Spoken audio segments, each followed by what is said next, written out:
Сталин неліктен Шығыс Түркістанды берді? Бүгінде Шығыс Түркістан Қытайдың Шыңжаң провинциясының солтүстік-батыс бөлігі деп саналады.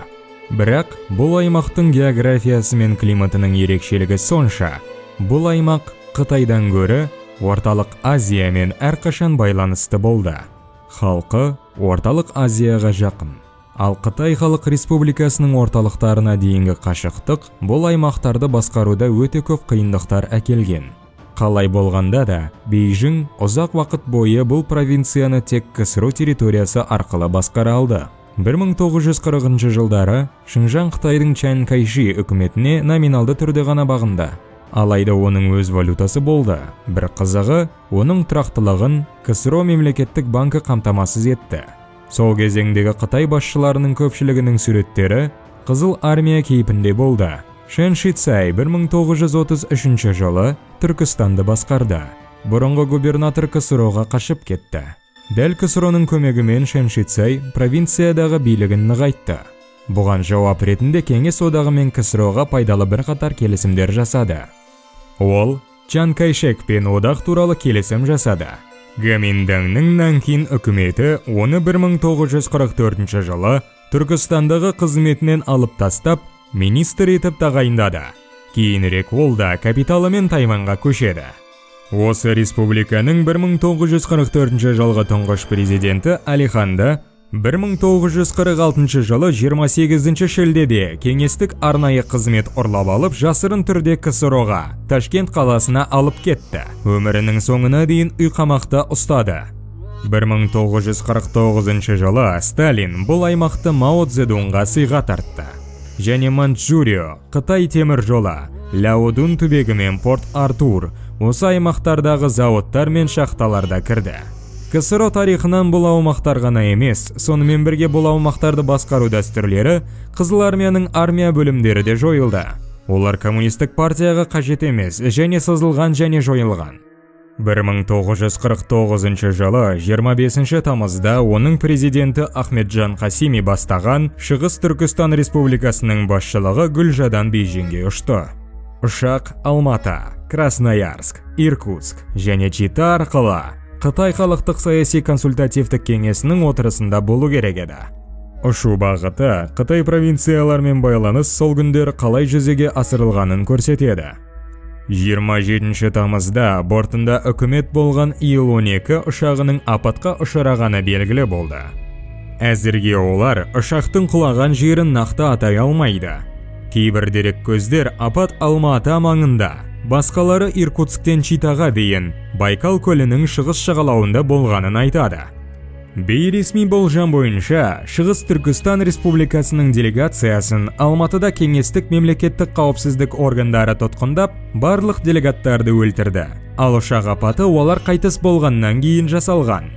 НКВД-ның сол кездегі диверсиялық жұмысының бастығы Павел Судоплатовтың айғақтарынан басқа нұсқаның құжаттық растамасы жоқ болды. Бірақ оның естеліктерінде өзі және өз еркімен жазылғаны және оның атынан не жазылғаны көптеген сұрақтар тудырады. Марқұмдардың сүйегі Шығыс Түркістан Республикасының өкілдеріне тапсырылды. Олар Гүлжа қалалық саябағында жерленді. Бұған дейін 1948 жылы желтоқсанда Чан Кайши татар большевигі Бурган Шахиди Шыңжаң үкіметінің төрағасы етіп тағайындады. Бурган Шыңжаңдағы жағдайды байқап, Бейжіңмен байланыс орнатып, одан коммунистер жағына өткен Чжан Чжун оған Шығыс Түркістан Республикасынан Үрімжіге делегаттарды шақыруды ұсынған жедел хат жолдады. Апаттан кейін бірден Үрімжі үкіметін жаңа билікке Қытай коммунистеріне адалдық танытқан Бурхан Шахиди басқарды. Кейін Қытай Халқы Республикасы орталық комитетінің саяси бюросы Шыңжаңға ұйғыр Қытай халық азаматтық армиясының 250 мың адамдық бөлімдерін орналастыру және Ханзу халқын жаппай қоныстандыруды бастау туралы шешім қабылдады. 1955 жылдың аяғында Шыңжаң ұйғыр автономиялық ауданының құрылғаны ресми түрде жарияланды. Көптеген ұйғырлар бұл әрекеттің заңдылығын мойындамай, Шығыс Түркістанның тәуелсіздігі үшін күресті қолдады. Бүгінде Шыңжаңда 21 миллион адам болса, оның жартысына жуығы сол жерге қоныстанған Ханзу қытайлары. Шығыс Түркістанның бүкіл басшылығы КСР-мен тығыз байланысты болды. Қайтыс болған президент Қасими 1914 жылы Алматыда дүниеге келген. 1934 жылдан Ташкенттегі Орта Азия мемлекеттік университетінің жұмысшылар факультетінде оқыды. 1937 жылы Мәскеудегі шығыс тілдері институтына оқуға түседі. Онда ұйғырлар тарихы бойынша кандидаттық диссертация қорғады. Ұйғырлар бір өзбек пен қырғыз, түркі халықтары егіншілік пен мал шаруашылығымен айналысады. Дәл осы апатта Шығыс Түркістан Республикасының қорғаныс министрі Ысқақбек Маниев қайтыс болды. Сондай-ақ КСРО-да туған. Ол Гоминдан билігімен араздасып, Монуев 1930 жылдары Алматыға қашып, сол жерде әскери бөлім құрып, Шыңжаңға қайтып оралып, Гоминдан әскерлерін талқандады. 1944 жылы мойындалмаған Шығыс Түркістан Республикасы құрылды. Оны кейіннен Ахметжан Қасими басқарды. Монуев оның қарулы күштерін басқарды. Мұны айту әдетке жатпайды, бірақ 1949 жылы сәуірде Қытай халық азаттық армиясы Нанкинді басып алғаннан кейін Шығыс Түркістан үкіметі материктік Қытайдағы Гоминдан мен Чанкайшек билігі сақталған соңғы орын болса керек. Шығыс Түркістанның тәуелсіздігін ресми түрде мойындаған. Түркістан үкіметі жойылғаннан кейін Қытай Республикасының бұрынғы заңды үкіметінің қалдықтары Тайваньда ғана қалды. Ал 1949 жылы 1 қазанда Пекинде Қытай Халық Республикасы жарияланды. 1949 жылдың жазында Қытайдағы Гоминдан партиясы талқандалып, коммунистер Қытай Халық Республикасын жариялау үшін күзге халықтық саяси консультативтік кеңесті шақыруды белгіледі.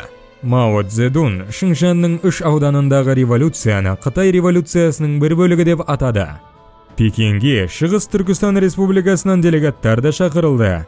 Бірінші рейс сәтсіз болған соң Бейжіңге Сайфуддин Азизов бастаған жаңа делегация жіберіліп, олар Шығыс Түркістан Республикасының жаңадан құрылған Қытай Халық Республикасының құрамына кіруіне келісім берді.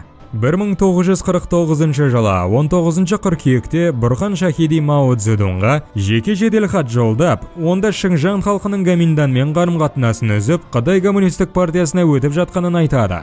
1949 жылы 1 қазанда Бейжіңде Қытай Халық Республикасы жарияланды. 20 қазанда Қытай Халық азаттық армиясының бөлімдері Үрімжіге кірді.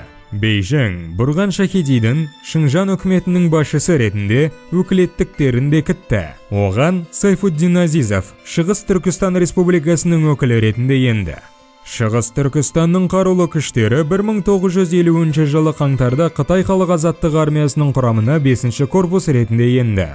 14 ақпанда Мәскеу мен Бейжің арасында келісімге қол қойылды. Кейінірек 1962 жылы КСРО-ға 46 мың қазақ пен ұйғыр қоныс аударды. 6 айдан кейін Пекиннің қолдауымен Корей соғысы басталды. Оның аясында қиыр шығыста оғаш оқиғалар орын алды. Бұл аймақтағы Ресей территорияларын, меншігі мен тарихын тастап кету Қытай Халық Республикасы пайдасына. Дәл осы кезде КСРО-да Ленинград ісі деп аталатын оқиға орын алды. Оның шеңберінде армия басшыларының жартысынан астамы РСФСР-дің ірі қалаларының атқарушы билігі мен партия жетекшілері тұтқындалды, алынып тасталды және ауыстырылды. Ленинградтық істің басты тұлғаларының бірі Алексей Александрович Кузнецов. 1949 жылы ақпанда ол орталық партия комитетінің қиыр шығыс бюросының шын мәнінде құрылмаған хатшысы болып тағайындалды. Ленинград ісі аясында қамауға алу 1949 жылы 13 тамызда басталды. Сол жылдың қыркүйегінде КОКП құрамындағы сәтсіздікке ұшыраған Ресей коммунистік партиясының ондаған жетекшілері партиядан шығарылды. Ел бойынша тұтқындаулар болды. Тергеу 1 жылға созылды. Не жайлы? Материалдар жоқ. Шығарылды және ауыстырылды.